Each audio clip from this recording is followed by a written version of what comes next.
How to use restaurant gift card on Uber Eats. So if you wanted to use a gift card, you would be able to open the Uber Eats app, simply come to the account tab from the bottom right, go to wallet, go to add payment method and select gift card option to use that particular gift card.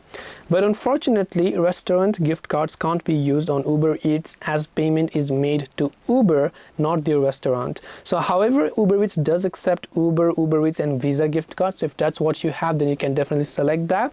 Uber Eats also offers its own gift cards which can be physical or digital, and physical cards arrive by mail while digital cards can be sent instantly by emails. So I hope this video unfortunately clarifies the questions and doubts as to whether or not you can use restaurant gift cards, and unfortunately the answer is no. I hope this video helped you understand. If you have any questions, feel free to leave them down in the comment section. Thank you for watching till the very end of this tutorial, and as always, see you soon in the next video.